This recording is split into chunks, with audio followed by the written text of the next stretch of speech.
오늘 본문의 말씀으로 여호수아서 강의 9번째 말씀, 속이는 자를 경계하라 라는 제목으로 말씀의 은혜를 함께 나누겠습니다. 마귀는 언제나 그럴듯하게 그리고 아름답게 포장하는 법을 잘 알고 있습니다. 술이나 담배 광고를 여러분 한번 생각해 보시기 바랍니다. 그들은 술이 낭만과 직결되어 있는 것처럼 그렇게 속입니다.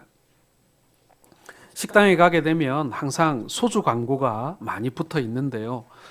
그 소주 광고를 누가 하는가를 보면 요즘에 가장 대세를 이루고 있는 가장 인기 절정의 여배우가 누군가를 알 수 있다, 이런 말을 하곤 합니다.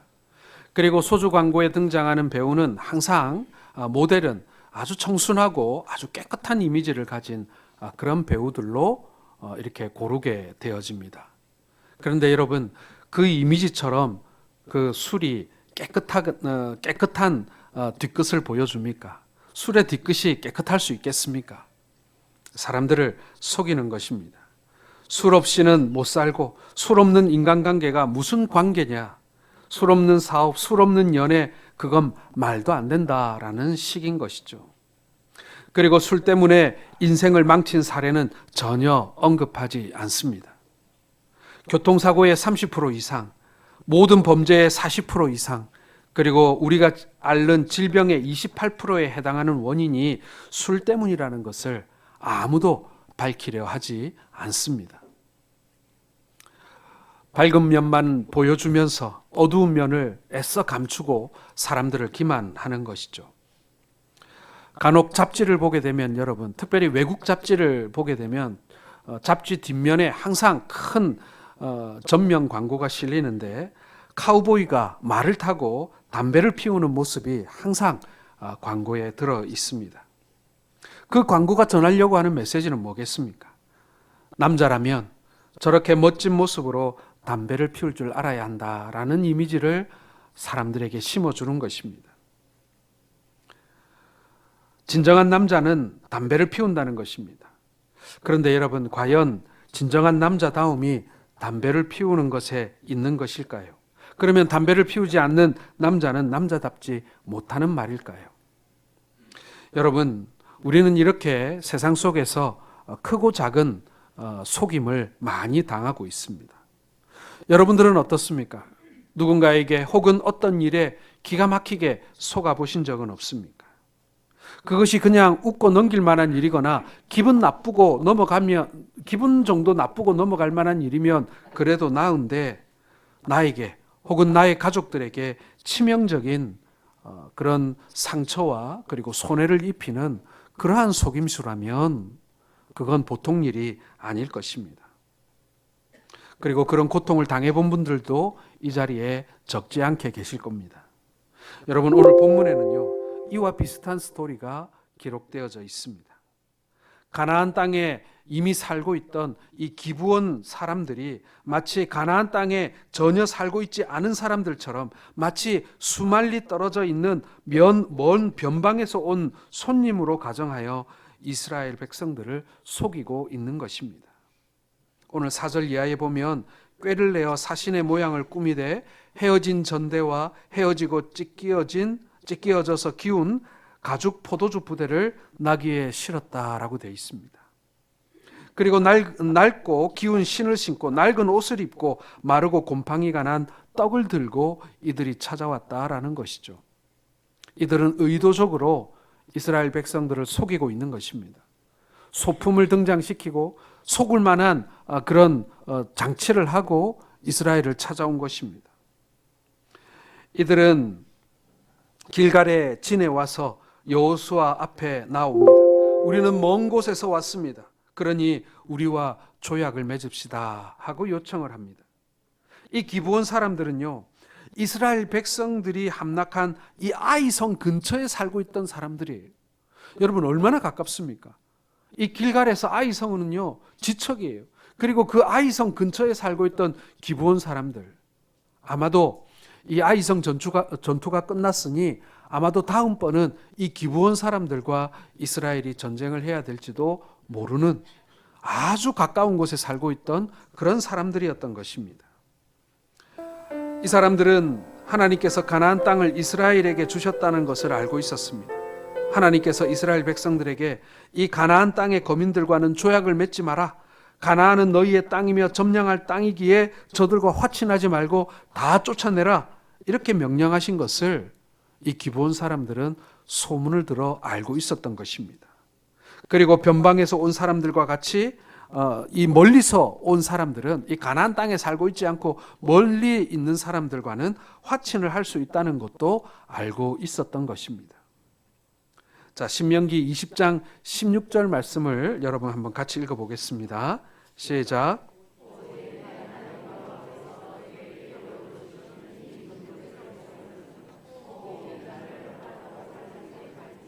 곧 헷 족속과 아모리 족속과 가나안 족속과 브리스 족속과 히위 족속과 여부수 족속을 진멸하되 내 하나님 여호와께서 내게 명하신 대로 하라. 자, 이렇게 준엄한 하나님의 명령이 있었다는 것을 온 이스라엘 백성이 다 알고 있었고, 그리고 가나안의 많은 백성들도 소문을 들어서 그 내용을 알고 있었다라는 것입니다. 그래서 저희는 가나안의 기브온 거민입니다 라고 이야기해서는 조약을 맺을 수가 없었던 것입니다. 여호수아가 이 기브온 사람들의 연기력에 깜빡 속아 넘어간 것이죠. 여러분, 오늘 이스라엘이 당하고 있는 이 속임수는요, 하나님의 명령과 언약을 이행하지 못하게 하는 치명적인 결과를 가져오게 됩니다. 여러분, 우리를 속이는 많은 대상이 있습니다. 요즘 보이스피싱에 사기를 당하는 사람들이 많습니다. 우리 주변에도 한번 당했다 이런 사람들을 간혹 보게 됩니다. TV에 보니까 어떤 경찰관이 나와서 인터뷰를 하는데 이렇게 말하더라고요. 보이스피싱 사기꾼들은 너무나 교묘하기 때문에 누구도 넘어갑니다. 아직 당신의 차례가 되지 않았을 뿐입니다. 이렇게 경고하는 방송을 제가 본 적이 있습니다. 보이스피싱뿐만이 아니죠, 여러분. 우리의 죄가 우리를 잘 속입니다. 지금 잘 살고 있다고, 하나님 앞에서 이 정도면 잘 사는 것이라고 죄는 우리와 타협하게 만들어 버리는 것이죠. 속이는 것입니다. 우리는 세상에 또 내 안의 죄에게 그리고 사단에게 우리는 속지 말아야 합니다. 사람들이 사기당해서 망하는 일을 옆에서 많이 보게 됩니다. 여러분, 그와 같이 우리도 믿음의 파산을 할 수 있음을 여러분 경계해야 하는 것입니다.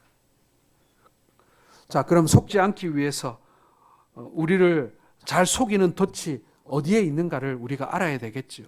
오늘 이스라엘이 어떤 덫에 빠져서 이 기브온 사람들에게 속았는가를 잘 알아야 우리도 그 덫에 빠지지 않지 않겠습니까? 첫 번째로 여러분, 외모가 그럴듯할수록 잘 속는다라는 것입니다. 여러분, 요즘 사람들만큼 눈에 보이는 것에 예민한 사람들이 없는 것 같습니다. 어떤 옷을 입었는가, 어떤 유행을 따르는가, 어떤 브랜드를 입었는가, 그리고 또 서로 예뻐 보이고 잘생겨 보이기 위해서 성형도 마다하지 않습니다. 사람들의 눈에 보이는 것에 얼마나 집착하는지 모릅니다. 그리고 그것을 중요하게 생각하는지도 모릅니다. 여러분, 사단은요, 강력하고 영리합니다. 교모하고 거짓에 능하며 고도의 위장술로 하나님의 백성들을 유혹합니다. 사도 바울이 고린도후서 11장 14절 이하에 이렇게 말씀했습니다. 우리 같이 읽겠습니다. 시작. 이것은 이상한 일이 아니니라. 사탄도 자기를 광명의 천사로 가장하나니 그러므로 사단의 일꾼들도 자기를 의의 일꾼으로 가장하는 것이 또한 대단한 일이 아니니라. 그들의 마지막은 그 행위대로 되리라. 여러분, 우리가 얼마나 눈에 보이는 것에 약한지 오늘 이 말씀이 우리에게 그것을 경고하고 있지 않습니까? 여호수아와 이스라엘 지도자들이 좀 더 주의 깊게 이 기브온 족속들의 사신들을 잘 살폈더라면 얼마든지 사실은 그 정체를 간파할 수도 있었습니다. 정말 저들이 먼 변방에서 온 한 국가의 공식 사절단이었다면요, 아마도 여러 종들을 많이 거느리고 왔을 것입니다. 먼 여행이니까 종들을 많이 대동하고 준비를 단단히 해서 왔겠죠. 또한 종들이 식사를 담당해서 매일 같이 음식을 만들어 주었을 텐데 과연 마르고 곰팡이가 난 빵을 3개월, 6개월 동안 지고 와서 그것을 먹었을까요? 또한 사신들이라면 그들이 여행을 하는 옷과는 별도로 공식적인 자리에 입고 갈 예복도 따로 준비해 오지 않았겠습니까? 그런데 오늘 이스라엘 지도자들은 단지 그들의 지금 외모만을 보고 판단하여 속아 넘어간 것입니다. 하나님께서 출애굽기 34장 12절에 이렇게 경고하셨습니다. 같이 읽겠습니다. 너는 스스로 삼가 내가 들어가는 땅의 주민과 언약을 세우지 말라. 그것이 너희에게 올무가 될까 하노라. 예, 하나님께서는 이 상황을 미리 알고 계셨던 거예요. 그 땅에 이 가나안 사람들은 이 이스라엘 백성들로부터 멀리 쫓아내야 될 사람들이에요. 그들이 무서워서가 아니라 이들이 얼마나 죄 가운데 살고 있었는지 이스라엘 백성들이 그들 가까이 가서 살면 다 전염될 걸 알고 계셨다는 거예요. 그래서 이들을 진멸하거나 멀리 쫓아낼 것을 하나님께서는 진적에 이스라엘 백성들에게 명령하고 계셨던 것입니다. 삼가 주의하여 그 땅의 주민들과 언약을 세우지 말라고 했는데 결국 하나님의 명령을 어기게 되었고 이로 말미암아 이스라엘 백성들은 자자손손 바로 이 기브온 사람들이 올무가 되는 그런 결과를 만들어 놓은 것입니다. 여러분, 우리는 눈의 올무에 많이 걸립니다. 사람의 본 모습보다는 그 사람의 배경에 현혹되기 쉽습니다. 그 사람의 진정한 가치를 알아보기보다는 그 사람의 외모, 그 사람의 외형에 우리는 더 눈이 잘 따라갑니다. 세상의 모습은 많이 과장되고 본 모습은 숨기려고 합니다. 그래서 우리로 하여금 착각하게 만듭니다.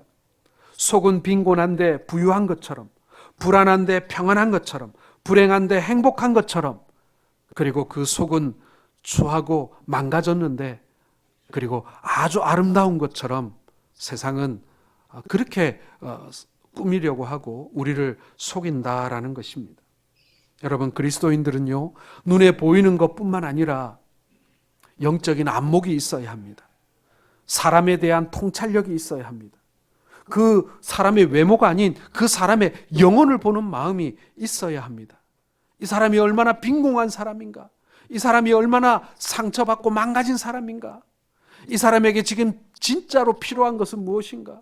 세상 아무것도 필요 없는 것처럼 남부럽지 않은 사람이라 할지라도 이 사람에게 있어야 할 생명이 없는 것을 볼 줄 아는 그런 영적인 통찰력이 우리에게 필요하다라는 것입니다. 눈에 보이는 것에 속지 마십시오. 그 사람의 가치를 놓쳐버리면 안 됩니다. 영혼으로 보자면 이 자리에 있는 모든 사람들이 얼마나 귀합니까? 외모로 보자면 그저 그런 사람들이지만 그러나 영혼으로 보자면 하나님의 자녀이고 천하보다 귀한 영혼들 아니겠습니까? 여러분, 우리가 사람들이 외모를 그럴듯하게 꾸며놓으면 자신의 진정한 모습은 감출 수 있다고 생각을 합니다. 그리고 사람들에게 착각을 일으킬 수 있다고 생각합니다. 그리고 그것이 당연한 세상에 우리가 살아가고 있습니다. 그러나 여러분, 우리 그리스도인들은요, 남을 볼 때에도 그리고 나를 볼 때에도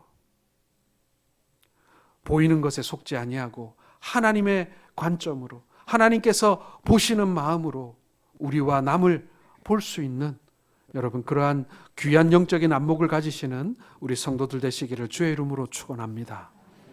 두 번째로, 여러분, 신앙적인 척하면 사람들이 더 잘 속습니다.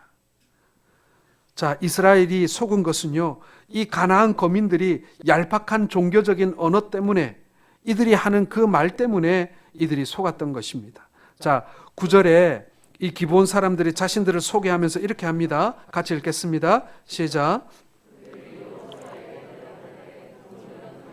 하나님 여호와의 이름으로 말미암아 심히 먼 나라에서 왔사오니, 즉 이스라엘 백성들이 사모하고 사랑했던 여호와 하나님의 이름으로 왔다라고 고백하는 것입니다.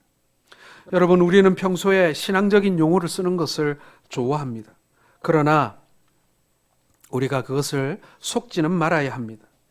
하나님이 이렇게 결정해 주셨습니다. 하나님께서 역사하셨습니다. 라는 표현처럼 우리가 단지 하나님과 예수님의 이름을 자주 언급한다고 해서 그것이 우리의 신앙을 바로 대변해 주는 것은 아니라는 것입니다.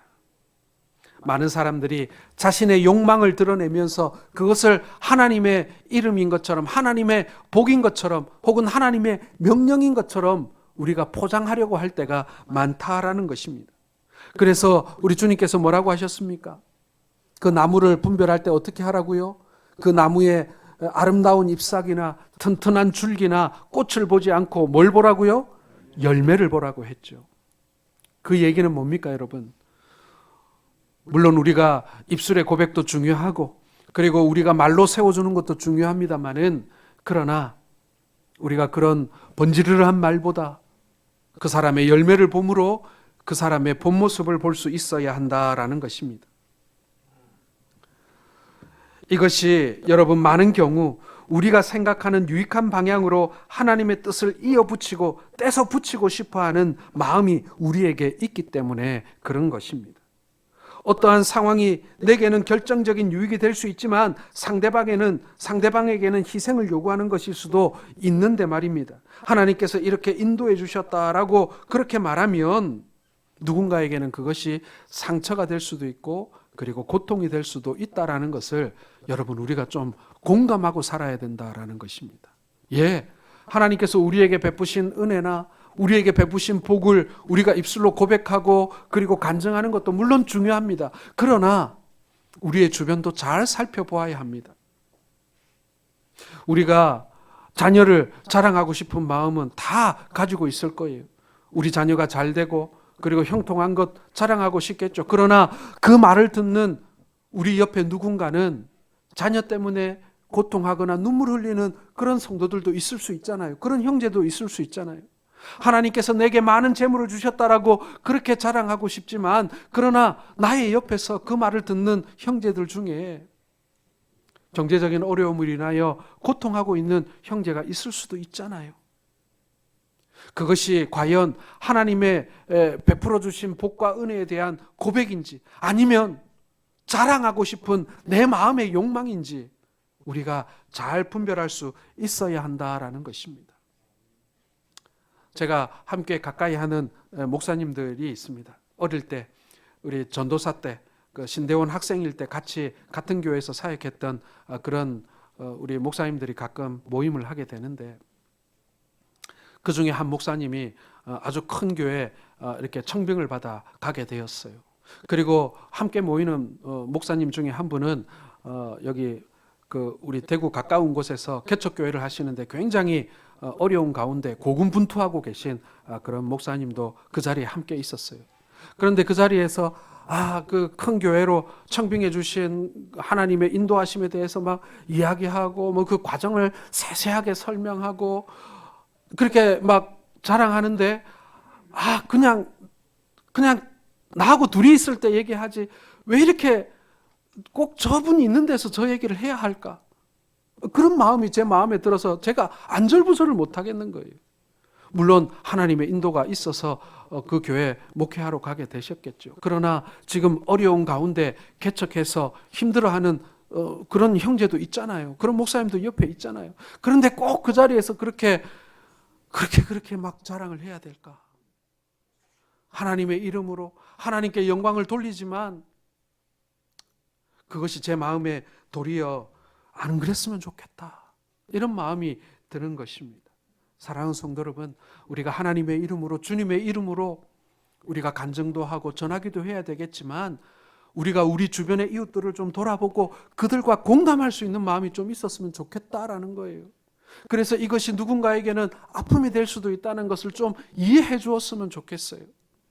전에 같은 교회에 사역하던 집사님이 건축을 하는 분이 계셨는데 같은 교단에 있는 교회를 건축하게 되었어요. 예배당을 거의 다 지었는데 그 작업을 하던 용접을 하던 인부가 실수를 해가지고 그 불똥이 튀어가지고 옆집에 불이 난 거예요. 그래서 그 교회 옆집을 다 태워버렸어요. 그래서 하는 수 없이 이 집사님이 그 옆집을 아주 비싼 가격에 매입을 해야 되었습니다. 그리고 교회에다가 그 집을 시세대로 이렇게 넘긴 거예요. 그러니까 큰 손해를 보게 된 것입니다. 결국에는 그 집사님은 그 손해를 견디지 못하고 그 예배당을 다 지은 다음에 파산을 하고 말았어요. 그런데 그 교회에서는요, 저 집을 우리가 오래전부터 살라 그랬는데 비싸서 못 샀는데 갑자기 이 집을 사게 돼서 우리가 교육관을 얻게 되었다고 막 너무 좋아하고 하나님 은혜라 그러고 막 그러는 거예요. 저는 우리 교회 집사님이라서 그런지는 모르겠지만 저는 그게 너무 섭섭하고 속상하더라고요. 아니, 그 사고 때문에, 그 화재 때문에 망한 사람도 있는데 꼭 저렇게 좋아해야 할까? 꼭 저렇게 잘 됐다고만 말할 수 있을까? 이렇게 망한 사람의 입장도 좀 이해해 줬으면 좋겠다. 이런 이 마음에 답답한 속상함이 있더라고요.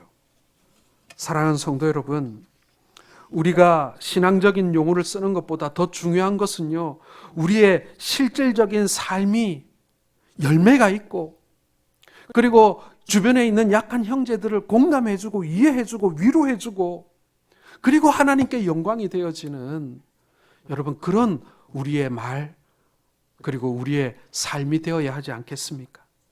하나님의 인도하심에 여러분, 우리가 좀 겸손해집시다. 주변을 돌아보고 다른 사람의 입장이 되어 좀 공감해 주면 안 될까요? 그리고 그들에게 긍휼을 베풀고 그들의 입장을 좀 이해해 주었으면 좋겠어요. 그저 내 감정에 충실하고 내 생각만 하면서 내 하고 싶은 말만 하면서 여러분, 우리가 어떻게 하나님께 영광이 될 수 있다는 말입니까? 여러분, 우리가 신앙적인 척하면서 누군가에게 상처를 줄 수도 있고 또 누군가를 우리가 속일 수도 있다라는 것.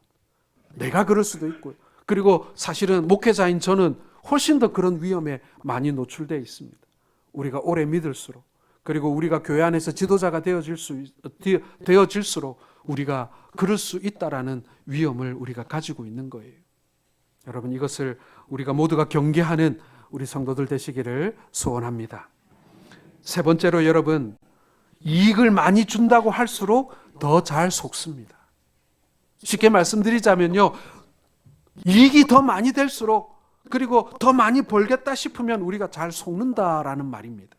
눈앞에 큰 이익이 보이면요, 우리가 앞뒤 분갈 안 하고 잘 속는다는 것입니다. 그래서 여러분, 어떤 사람이 사기를 잘 당합니까?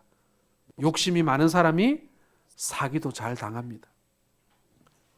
이스라엘 백성들이 속았던 원인은요, 그들의 눈앞에 닥친 이익에 눈이 멀었기 때문이다라는 것입니다. 지금 이스라엘은 어린아이부터 어른에 이르기까지 온 백성들이 함께 움직이는 민병대의 성격이 강한 그런 군대였습니다. 그렇기 때문에 이스라엘은요, 아이들을 키우고 가축을 데리고 다니면서 장정들은 전투에 투입되는 전천후로 민생과 전쟁이 혼합되어져 있는 아주 복잡한 상황 속에 이들이 지금 가나안 땅에 들어온 것입니다.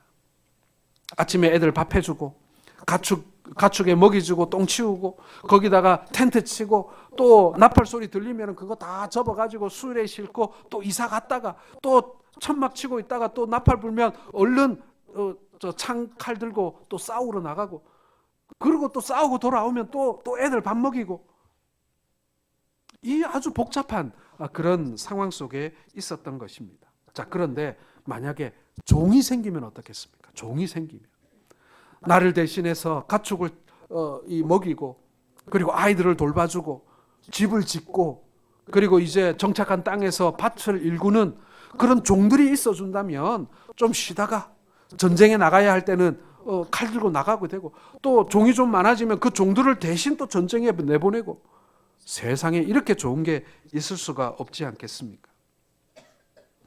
그런데 지금 기브온 사람들이 와가지고 우리는 당신들의 노예입니다. 당신들의 뜻대로 뭐든지 하겠습니다. 당신들이 죽으라 하면 죽을 것이고, 당신들이 우리에게 전쟁터로 가라고 하면 갈 것이고, 당신들이 우리에게 무엇이든지 시키면 우리는 다 하겠습니다. 이렇게 종을 자처하면서 머리를 조아리는 사람들이 있다면 여러분 어떨까요? 그것을 물리치기 쉽겠습니까? 어렵겠습니까? 이스라엘 백성들은 요단강을 건너 광야 생활을 끝내고 점령한 가나안에 새로운 삶의 터전을 마련해야 합니다. 집도 지어야 하고요, 돌을 다듬어 성도 쌓아야 합니다. 이스라엘 장정들은 이미 전쟁에 다 투입되었기 때문에 이들을 지키고 그리고 가축을 칠 수 있는 종들의 존재는요, 너무나 절박하고 많으면 좋을 그런 사람들이라는 것입니다. 그런 사람들에게 우리가 당신들의 종들입니다.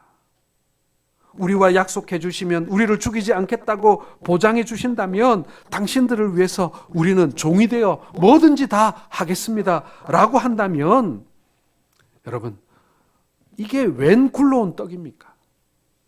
가까이 있는 사람들도 아니고 멀리서 왔다니까.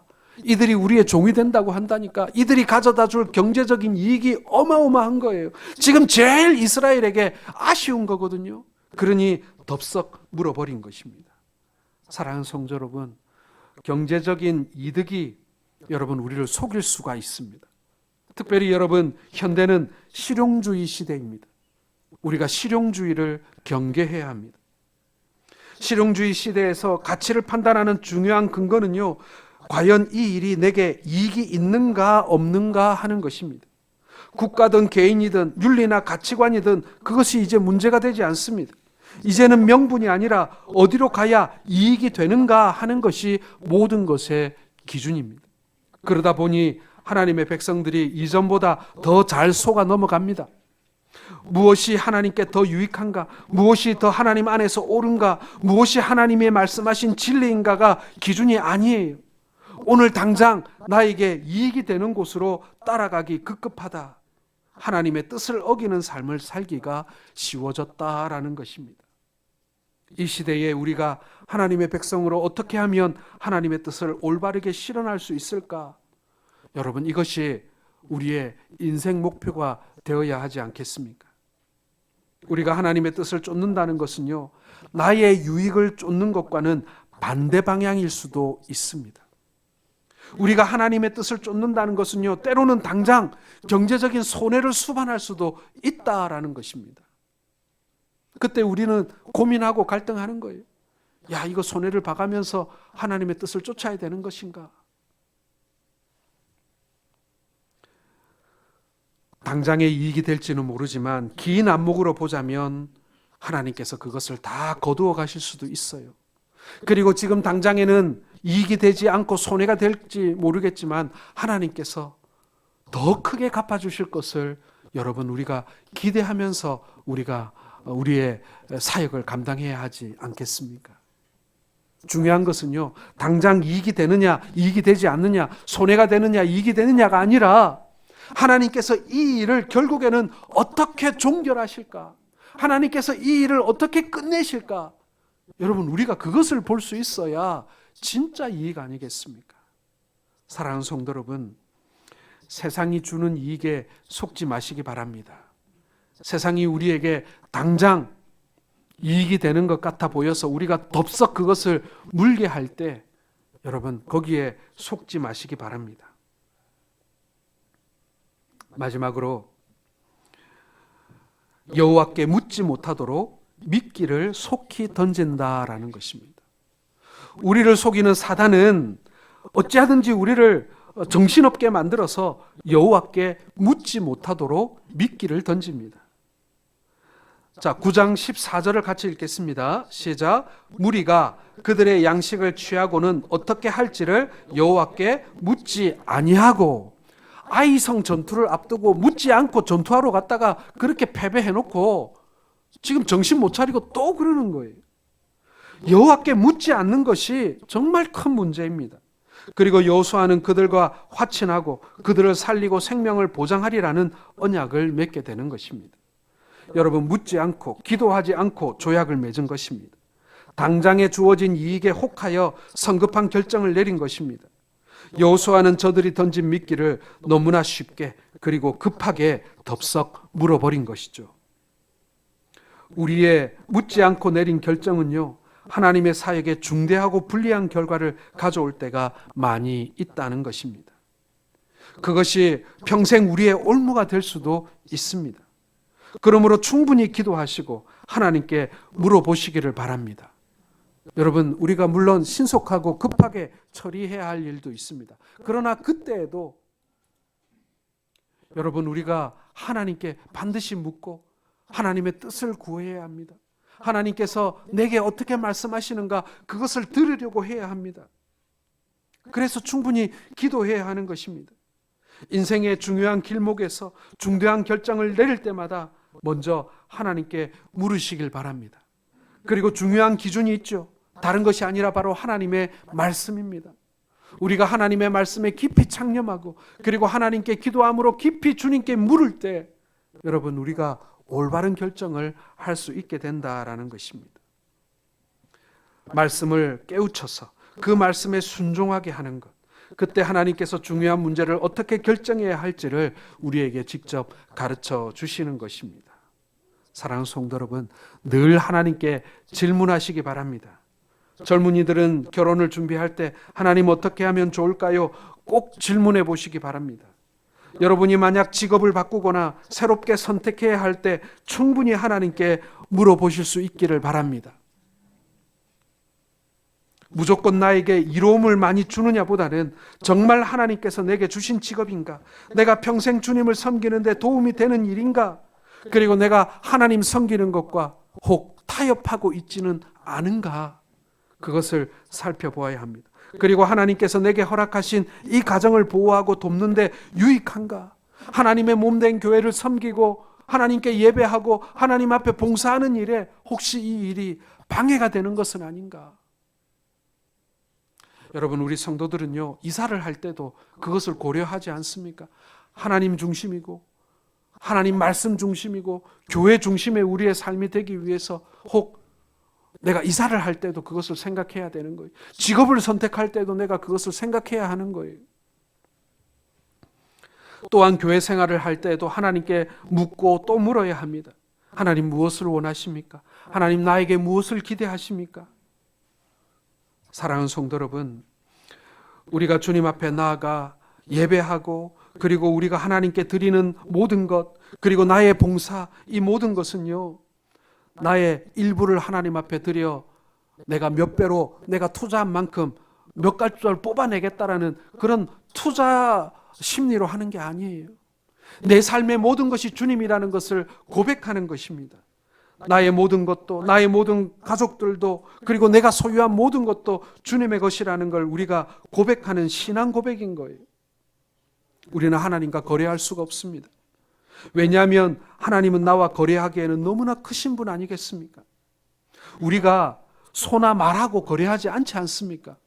거래는요 동등성이 필요합니다. 그래서 우리는 하나님과 거래할 수가 없는 거예요. 오직 하나님은 우리의 경배와 예배의 대상입니다. 우리가 마음과 정성을 주 앞에 드려서 예배할 때 하나님께서는 우리를 기뻐 받으시고 우리의 인생을 책임져 주시고 결과적으로 우리의 인생을 복되게 하시는 분이심을 믿으시길 바랍니다. 우리가 이러한 복을 쟁취하기 위해서 하나님과 거래하는 것, 그것은 옳지 못한 일이라는 것입니다. 그래서 우리가 하나님 앞에 나아갈 때 주님 어떻게 하면 좋겠습니까? 라고 매사에 묻고 또 물어서 하나님으로부터 응답받으시는 그러한 삶을 살아가시기를 다시 한번 소원합니다. 이제 말씀을 맺겠습니다. 여러분, 쌀밥에 약간의 보리가 섞여도 우리는 그 밥을 무슨 밥이라고 합니까? 예, 보리밥이라고 합니다. 보리의 비율이 얼마나 들어있느냐가 아니라 보리가 들어갔느냐 안 들어갔느냐가 중요하지 않습니까? 진짜 휘발유에 여러분 1% 다른 것을 섞으면 그 휘발유는 뭐가 되는 겁니까? 가짜 휘발유가 되는 겁니다. 유사 휘발유가 되는 거예요. 진짜와 가짜의 차이는요 대단한 것이 아닙니다. 식품에 약간의 곰팡이가 피거나 약간의 나쁜 물질이 들어가도 그 식품은요 불량식품 되는 거예요. 건전한 식품과 불량의 차이는요 대단한 것이 아닙니다. 조금만 진짜에 다른 것이 섞이면 그 순간 가짜가 되는 것입니다. 사랑하는 성도 여러분, 진정한 그리스도인은요 온전히 세대를 본받지 않고 오직 그리스도와 하나 되기를 소원해야 합니다. 내 안에 있는 이 세대를 본받는 그런 모든 것들을 버리지 않으면요 진짜가 될 수 없습니다. 옛사람을 우리가 모두 버리고 심령이 새롭게 될 때 참된 그리스도인이 되는 것입니다. 사랑하는 성도 여러분, 우리 삶에 우리를 속이고 남을 속이는 가짜가 포함되어 있다면 여러분, 그것을 우리가 날마다 싸우며 우리의 삶 속에서 쫓아내어야 합니다. 잘라내어야 합니다. 여러분, 거짓된 것은요, 남도 속이고 나도 속입니다. 우리의 죄가, 그리고 내 속에 있는 욕망이, 그리고 이 세상적인 유익과 이 금전적인 이익이 우리와 남을 속이게 되는 거예요. 우리를 실패하게 만드는 것입니다. 사랑하는 성도 여러분, 세상에 속지 않고 하나님 앞에 우리의 전부를 온전하게 드림으로 하나님을 영화롭게 하는, 그리고 세상에서 승리하시는 우리 모든 성도들 되시기를 주님의 이름으로 축원합니다.